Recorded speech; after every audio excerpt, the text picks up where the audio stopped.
हाँ, इस बार जो भी बच्चे एग्ज़ाम दे रहे हैं, असल में मैं वीडियोज़ खासकर बनाता हूँ वो बच्चे जो मेरे स्कूल के हैं, जो डिमांड करते हैं कि सर कुछ भी वीडियो बना दी, लास्ट टाइम में कुछ मदद हो जाएगा। लेकिन ये जानकर खुशी होती है कि बाहर भी कुछ वीडियो जो है बच्चे देखते हैं, इसलिए मैं यूट्यूब में भी डाल देता हूँ कि वो वीडियो जो है बच्चों के साथ साथ दूसरे के उपयोग में आ जाए, क्योंकि सारे बच्चे तो हमारे ही बच्चे हैं। इसलिए जो अभी लास्ट टाइम में, अब कल ही एग्ज़ाम है, लेकिन कुछ बच्चे बोल रहे हैं कि नहीं सर, थोड़ा सा ना केस स्टडी का कुछ क्वेश्चंस और कुछ असरसन रीजनिंग का बता दीजिए एग्जाम्पल, ताकि पता चलिए कैसे है, कैसा क्वेश्चन आ सकता है। तो मैंने सीबीएसई से निकाला, सीबीएसई के साइट पर ही ये मौजूद है। हर यूनिट से एक एक क्वेश्चन में डिस्कस कर दे रहा हूँ केस स्टडी का, और 4-5 इंपॉर्टेंट क्वेश्चन जो है सरसर रीजनिंग का, ताकि आपको जो है अंदाज आ जाए किस टाइप से आपको डील करना है। जैसे पहला क्वेश्चन यूनिट 1 से यहाँ दिया हुआ है कि with the aim of promoting physical fitness and healthy life style among students, the physical education teacher at XYZ school plans to organize intramural competitions at school. For conducting the event, he has given the assignment to the student of class 12, यानी आप लोग, who have taken up physical education subject so that they can get first had experience to organize events. On the basis of given information, answer the following question. यानी case study में case दिया रहेगा, लेकिन knowledge आपको apply करना है जो आपके सिलेबस में, उसी से। The work of committee is divided into, 3 तरह की कमिटी बनती है। तो यहाँ है pre and post, pre and during, during post. एक ही है जो 3 तरह की कमिटी यहाँ पर है, प्री, ड्यूरिंग एंड पोस्ट। तो आपको बस यही ऑब्जेक्टिव में मारना है, the work of the committee is divided into, और खाली जगह पे वो भर देना है। Match the following, match the following में टेक्निकल कमिटी, इधर काम दिया हुआ, तो अब डायरेक्ट हम बताते हैं टेक्निकल कमिटी काम क्या है। तो टू प्रोवाइड मेडिकल फैसिलिटी, तो क्लियर, देखिए आपको अगर 3 भी क्लियर तो चौथा क्लियर हो जाएगा। तो अगर टेक्निकल कमेटी किसी को याद नहीं आ रहा है, ऐसा तो टेक्निकल कमेटी यानी ऑफिसिटिंग कमेटी होती है, ठीक है। तो टू रिजॉल्व डिस्प्यूट का मेन काम है। फाइनेंस कमेटी, तो फाइनेंस कमेटी का money and expenditure. Transport committee का टू प्रोवाइड शिफ्टिंग फैसिलिटी, यानी कि आदमी को यहाँ से ले जाना, चाहे सामान को यहाँ से ले जाना है। First aid committee to provide medical facility. जब चारों मालूम है तो फिर आपको क्या करना है, सिर्फ जोड़ना ही ना है, जोड़ दीजिए, ठीक है। Which is not the objective of sports tournament, क्या ऑब्जेक्टिव नहीं है। अब देखिए क्या क्या है, आपको तो अपने आप पता चल जाएगा क्या नहीं है। जैसे 4 ऑप्शन है, मुझे लगता है आप खुद ही डील कर लेंगे, फिर भी मैं बता दूंगा लास्ट में आंसर। टू प्रोवाइड रिक्रिएशन, ये तो है ही है। To help in overall development, ये भी है ही है। टू अचीव हाई परफॉर्मेंस, ये भी है ही है। टू प्रोवाइड अपॉर्चुनिटी, ये भी है ही है। तो आप बोलेगा क्या नहीं है, तो ये लिख रहा है which is not the objective of sports tournament. तो मेन चीज क्या नहीं है, which is not the main objective of sports tournament. To achieve high performance, ये मेन ऑब्जेक्टिव में नहीं है। मेन ऑब्जेक्टिव में है रिक्रिएशन देना, ओवरऑल डेवलपमेंट करना, अपॉर्चुनिटी देना बच्चों को। साथ में अचीवमेंट हो जाए तो ठीक है, नहीं हो तो ये कोई प्राइमरी ऑब्जेक्टिव नहीं है, ठीक है। अब ये इसलिए आपको वहां देखना पड़ेगा क्या मोस्ट अप्रोप्रिएट है कि जो नहीं है, ठीक है। इसको इस तरह भी देखना पड़ता है, क्या हो सकता है वो देखना है। और लगा कि 2-3 हो सकता है, तो अगर ऑल ऑफ एबव है तो बहुत अच्छी बात है, नहीं तो क्या कम से कम हो सकता है, लिस्ट इंपॉर्टेंट क्या है वो आपको देखना है, या फिर द मोस्ट इंपॉर्टेंट क्या है। दोनों तरह क्वेश्चन खोजना पड़ता है, लिस्ट इंपॉर्टेंट, मोस्ट इंपॉर्टेंट, ठीक है। अब देखिए हम लोग यूनिट 2 में आते हैं। यूनिट 2, यूनिट 1 का केस स्टडी हो गया, इसी टाइप का यूनिट 1 में आएगा, या तो कमिटी से आएगा या तो टूर्नामेंट से आएगा। यूनिट 2 में A balanced diet refers to the intake of food constituting all the necessary nutrients.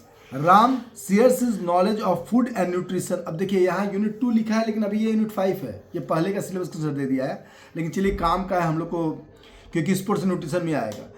With neighbors while visiting his grandparents in a village, Ram noticed that few people living in the village are suffering from goiter and severe anaemia. अब देखिए, अब anaemia किसकी कमी से होता है और goitre किस कमी से होता है, अगर ये नॉलेज आप में है तो ये आराम से आप इसको दे सकते हैं आंसर।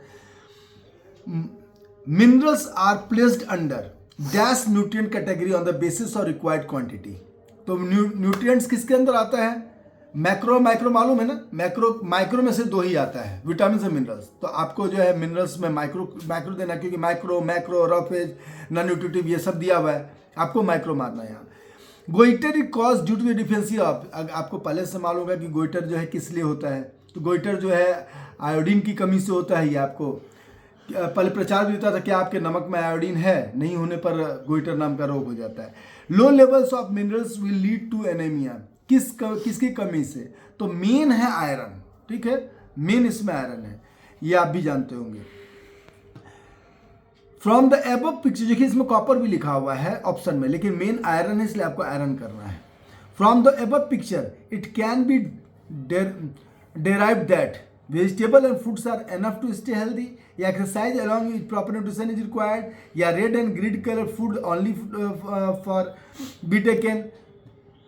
लेकिन यहाँ all the above ज़्यादा अप्रोप्रिएट होगा। कारण क्या है कि वेजिटेबल फ्रूट्स भी नहीं, vegetable fruits are not enough to stay, सिर्फ उससे नहीं होगा, बाकी सब जो है और भी चीज़ खाना चाहिए। Exercise along with proper nutrition required, exercise भी जरूरी है प्रॉपर न्यूट्रिशन के साथ। Red and green colour foods only भी टेकन, ये दोनों, इसमें मुझे लगता है कि 20 सही है, क्योंकि exercise along with proper nutrition is required, ठीक है। क्योंकि एबव पिक्चर, तो यहाँ पिक्चर बना हुआ, मैं पिक्चर दिखाऊंगा तो समझ जाएंगे कि एक साइकिलिंग कर रहा है लेकिन साथ में खा भी रहा है, साइकिलिंग कर रहा है लेकिन साथ में क्या क्या, देखिए उसी में सिंबल दिया हुआ है, तो पिक्चर के अनुसार आप समझ सकते हैं साइकिलिंग कर रहा है, लेकिन वो साइकिलिंग में ही अपने आप सारा वो बना हुआ है, यानी कि प्रॉपर न्यूट्रिशन भी चाहिए और एक्सरसाइज भी चाहिए, वहीं से क्लियर हो जा रहा है। तो इस तरह से आपको पिक्चर अगर दिया तो पिक्चर को बहुत ध्यान से देखना और समझना है। अब इसी तरह अब आगे चलते हैं, हर यूनिट से हल्का टच कर देता ताकि आपको पता चल जाए। केस स्टडी है चाहे सर्चल रीजनिंग है, ये बेसिकली आपका कंसेप्ट कितना अच्छा अपने सिलेबस में बस उसी पे बनता है, उसमें हबड़ाने की जरूरत नहीं। कुछ बच्चे हबड़ाए हुए हैं कि सर कैसे होगा कैसे होगा। जैसा अब यूनिट 3, नीति along with her father was regular at district park in early morning. She realized that most of the children are obese. She along with her few classmates wanted to help the children. She discussed with her physical education teacher and the principal of the school. Third unit कौन सा हो गया है? योगा वाला। School organized magazine awareness of neighborhood. अब obesity causes diabetes और back pain दोनों cause कर सकता है, तो यहाँ पर है अंडरवेट, तो अंडरवेट तो ओबेसिटी से कोई मतलब होता ही नहीं, वो अपोजिट है डायबिटीज और बैक पेन। और चौथा है बोथ बी एंड सी, तो बोथ बी एंड सी सही होगा। विच ऑफ द फॉलोइंग आसन posture is not used in curing obesity? तो अर्धमस्तिष्कासन तो है ही, आप तो टेक्निक जो मेरा वीडियो देखे जानते होंगे ओबेसिटी केटीएम फाड़ूस, उसके अनुसार देखिएगा। वज्रासन तो है ही, त्रिकोणासन भी है, तो यहाँ पे सिर्फ पर्वतासन नहीं है जो कि आपको लिख देना है, ठीक है। पर्वतासन दो तरीके से, बैठे बैठे ऐसे हाथ उठाने वाला ही पर्वतासन होता है। Choose the asthma which is caused for curing obesity, sorry choose the asana which is caused for curing obesity. तो सुखासन है, शवासन है, वज्रासन है, शलभासन है। तो केटीएम फाड़ूस में जो है आपका वो नहीं आता है सब ओबेसिटी में, लेकिन वज्रासन आता है, तो आपको वज्रासन कर देना वहाँ पर। और सेकेंडरी एक याद रखिएगा कि वज्रासन एक ऐसा आसन है जो खाना खाने के जस्ट बाद भी किया जा सकता है, तो इसको आपको इस अनुसार देख लेना है, ठीक है। आप अगर आसन का चाहते हैं जल्दी से रिवाइज करना तो एक लिंक में डाल दूंगा जिसमें देख लीजिएगा कौन सा आसन कहाँ, उसका कहानी करके मैंने समझाया हुआ है कि हिंट का, ताकि उसको सुन लीजिएगा तो आपको याद रहेगा कौन सा आसन किस में किया जाता है। अब यूनिट 4 में आते हैं। यूनिट 4 में a teacher is preschool, a teacher in a preschool noticed that the child is not singing along with her other children. She is not responding even her name is called. Then the teacher asked the children to stand. Yes, CWSN आ गए हम लोग। Next to her, repeat the rhyme along with her. While she prompted and encouraged her, she with a part of the child was able to sing. मतलब जो special education teacher हैं या फिर PET हैं उन्होंने सपोर्ट किया। तो what do you think the child suffering from? तो ये अभी सिलेबस से हटा दिया है, लेकिन SPD सेंसरी प्रोसेस डिसऑर्डर जो इनको हो रहा है, तो ये क्वेश्चन जो एक और पढ़ देते हैं क्योंकि ये अभी सिलेबस में OCD ADD हटा दिया है, ये अच्छा है। Ravi is new student in Rakesh sir class. Rakesh sir observe that Ravi's behaviour is different from other students. He is aggressive, rude and uncooperative. He finds difficult to make friend in school. Nobody want, ये भी odd पे है, obesity different disorder पे, disorder वाला हटा दिया गया इसलिए ये वाला नहीं चलेगा.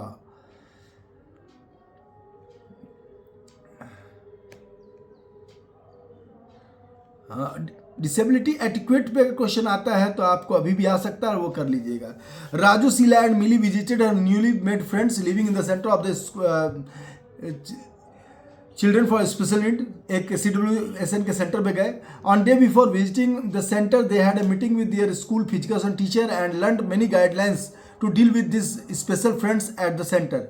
They were very much excited to meet them, knowing the happy their friends would be after meeting them. तो पहला a set of guidelines these students learn can be termed as, क्या क्या वो सीखे, जो सीखे कि कैसे डील करें, तो क्या कहते हैं, तो उसको कहते हैं डिसेबिलिटी एटिक्वेट, याद रखिएगा, ये सेकंड ऑप्शन में है। In case of introduction it appropriate to, introduction में क्या करना चाहिए, वेव करना चाहिए, हाई फाई करना चाहिए, बो डाउन हो जाना चाहिए या शेक हैंड करना चाहिए। तो यहाँ पर होगा आपका शेक हैंड करना चाहिए उनसे, अगर वो किस तरह से डिसेबल उनके अनुसार, या फिर दूर से उनको क्लियर उनके आंखों के सामने आकर ये देना चाहिए। तो आपको देखना होगा कि क्या है ऑप्शन में अप्रोप्रिएट, तो शेक हैंड्स है। To deal with children with special needs one should have courage, fear, patience या डाउट, तो पेशेंस होना चाहिए। While conversing with such individual always use normal tone, high pitch, whisper, in act, तो normal tone ही use करना चाहिए, ऐसा नहीं उसको फील हो कि हमसे थोड़ा अलग तरह से बात कर रहा है। When dealing with person who is blind, introduce yourself first, talk very near to his ear, ask them question या talk by touching। तो सबसे पहले अगर वो अवेयर नहीं है कि आप गए हुए हैं तो हल्का टैप कर सकते हैं उनको, लेकिन कहा जाता है कि इंट्रोड्यूस योर सेल्फ फर्स्ट, था दूर से ही खड़े कर इंट्रोड्यूस कर लीजिए पहले अपने आप को। तो यही CBSE भी कह रहा है अपने आंसर में। अब आगे हम लोग बढ़ते हैं चैप्टर यूनिट 5। पहले यूनिट 5 में था आपका डिफॉर्मिटी वाला, जो अभी यूनिट 2 में चला है चिल्ड्रन वुमेन स्पोर्ट्स में। तो ये Mahesh physical teacher at XYZ school observe that Raju, a student of class 6, has outward curve of vertebral column at thyroid region. He suggests some exercise to rectify his problem. Outward curve of vertebral column, vertebral column मतलब जो आपका रीढ़ की हड्डी है, thyroid reason कहा जाता है ऊपर वाले रीजन को। He says the exercise to rectify, what is the deformity known as, तो काइफोसिस कहते हैं इसको हंचबैक भी कहते हैं। कीफोसिस कॉमनली नोन एज, तो हंचबैक भी कहते हैं इसको। Kyphosis the definite related to vertebral column, वहीं लिखा हुआ है। तो इस तरह का क्वेश्चंस आ सकता है आपका। आगे और देखते हैं हम लोग कि किस टाइप का क्वेश्चन है। टेस्ट मेजरमेंट का एक क्वेश्चन पूछा हुआ। Mister Lakshman, age 65 year, work in a civil engineer in construction company. He had to walk and climb a lot as a part of his job. After retirement, he settled with his son, spending time with his grandchildren. Nowadays, he is experiencing difficulty in doing certain course which involves physical movement. Which of the following test would you recommend to check Mr. Lakshman fitness? तो आपके syllabus में एक ही है, that is क्या है, Rikli and Jones senior fitness test. How many series of test are there in prescribed mister Lakshman? कितना series है आपको याद होगा? 6 है, 6 टेस्ट वहाँ पे है। Chair and seat and reach test किसको चेक करता है? झुकेंगे तो फ्लेक्सिबिलिटी, तो यहाँ पर एजिलिटी, स्पीड, फ्लेक्सिबिलिटी, ये 4 ऑप्शन में है। Pick up the odd man out, arm curl test, chair stand test, 6 minute walk test, partial curl up test. तो पार्शियल कर्ल अप इसलिए यहाँ दिया हुआ है, pick up the odd man out test, partial curl up, क्योंकि senior citizen के लिए होता ही नहीं है partial curl up test. Arm curl होता है, चेयर स्टैंड होता है, 6 मिनट वॉक होता है, ठीक है। The 8 foot up and go test show in the picture perform to assess, क्या एक्सेस करता था? एजिलिटी, ठीक है। इसी टाइप का और क्वेश्चन जो है आपका आएगा। मैं अब इसको बताता हूँ लास्ट जो है एक क्वेश्चन करके, यूनिट 9 10 कर देता हूँ।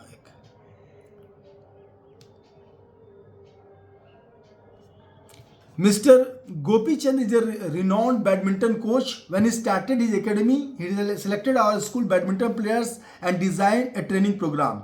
During the training, he noted that few players were good in defense, but due to lack of endurance and strength they were unable to play up with the last moment. He used to various method to enhance their endurance and strength. अब देखिए endurance strength को develop करने का क्या क्या method आपके syllabus में है, उसी पर क्वेश्चन होगा. This type of training and exercise help increasing the static strength and maximum strength.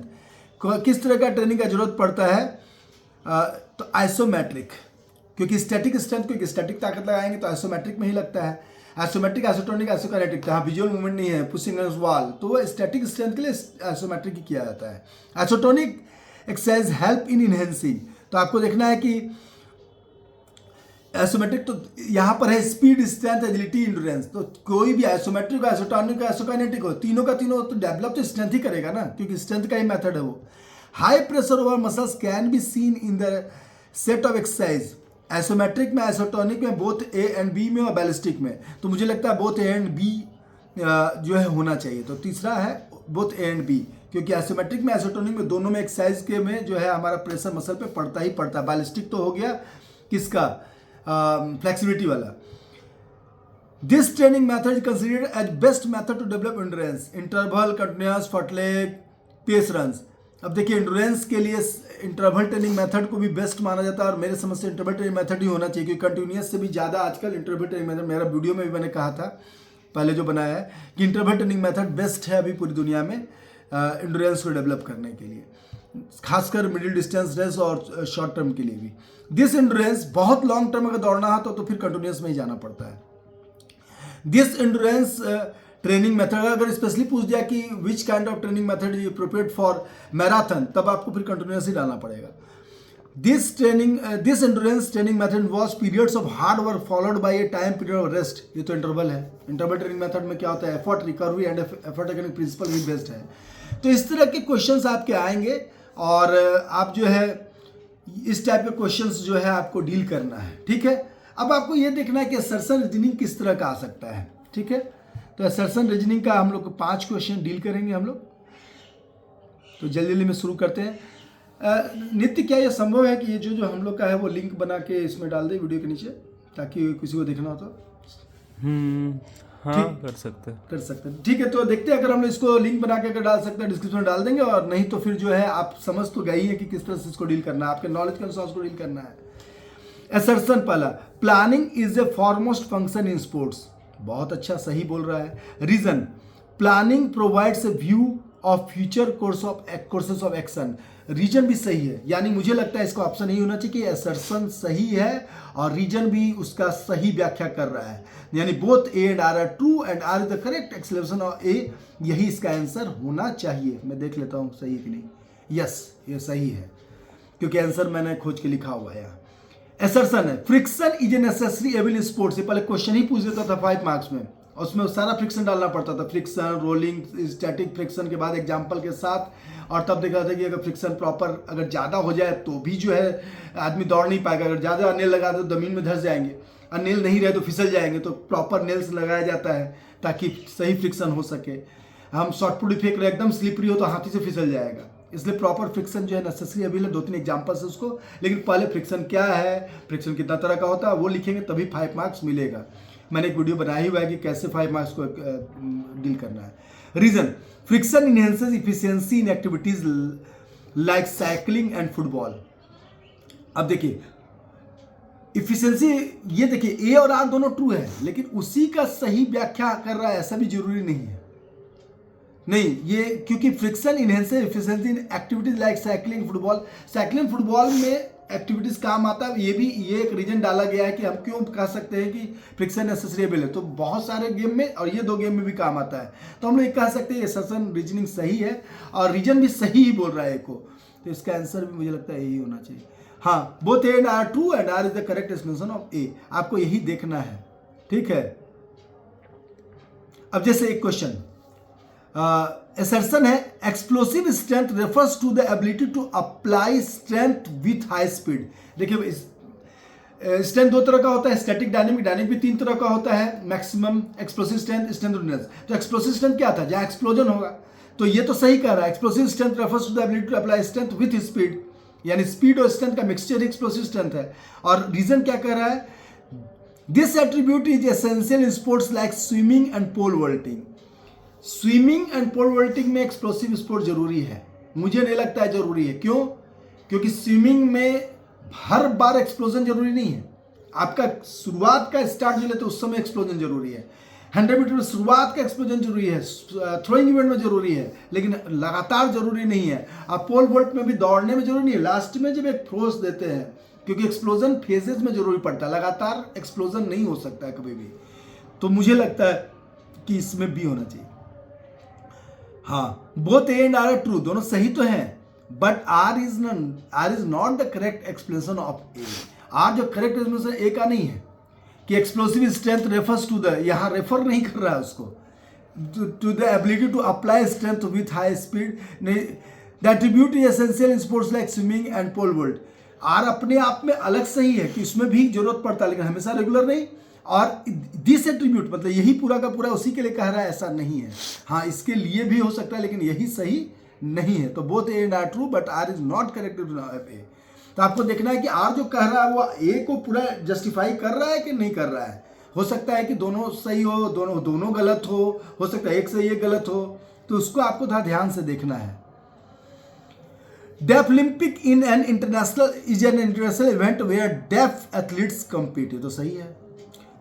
Reason कह रहा है special arrangement such as visual cues are made for deaf athlete, तो सीधा सीधी गलत है। विजुअल क्यूज जो है, सॉरी हाँ, visual cues are made for deaf athletes during the deaf Olympic. हाँ, विजुअल क्यूज दिया जाएगा। क्यों? आंखें तो ठीक है, आंखें ठीक है तो विजुअल क्यूज दिया जाता है। जैसे कि डेफ ओलंपिक में जब स्टार्ट होता है तो वो स्टार्टिंग में या तो वेव किया जाता है फ्लैग को, या तो फिर लाइट छोड़ा जाता है, यानी विजुअल क्यूज दिया जाता है। सही है ये। और लेकिन करेक्ट एक्सप्लेनेशन, हाँ करेक्ट एक्सप्लेनेशन है इसका, क्योंकि करेक्ट एक्सप्लेनेशन इसका दे रहा है कि हाँ विजुअल क्यूज दिया जाता है। डेफ ओलंपिक्स जो है इंटरनेशनल इवेंट है जो डेफ एथलीट पार्टिसिपेट करते हैं, और स्पेशल ओलंपिक में इसलिए विजुअल क्यूज दिया जाता है क्योंकि वो डेफ है। तो both A and R are true and R is the correct explanation A. अब इसमें क्या है कि कुछ क्वेश्चंस ऐसे कंफ्यूजिंग आते हैं जहाँ लगता है कि क्या हो सकता है, तो वहाँ देखिए मोस्ट अप्रोप्रिएट आपको जो लग रहा है वहाँ कीजिए। जहाँ भी कंफ्यूजन होगा सीबीएसई बेनिफिट और डाउट्स हमेशा का हमेशा स्टूडेंट्स को देता है, इसलिए निश्चिंत रहिए। आप सबको all the best for exam. चिंता मत कीजिए, कोई भी क्वेश्चन अगर ऐसा हो लास्ट टाइम में तो रात के 12 बजे तक मैं जगा हुआ आज, कभी भी आप डाल दीजिएगा कि हाँ ये क्वेश्चन में कन्फ्यूजन है। मेरा व्हाट्सअप नंबर में वहाँ पर मेरे चैनल में भी है, और व्हाट्सअप नंबर पर आप मैसेज कर सकते हैं और वहाँ मैं जवाब दूंगा। डिस्क्रिप्शन में मैं व्हाट्सअप नंबर डाल दूंगा। All the best for exam.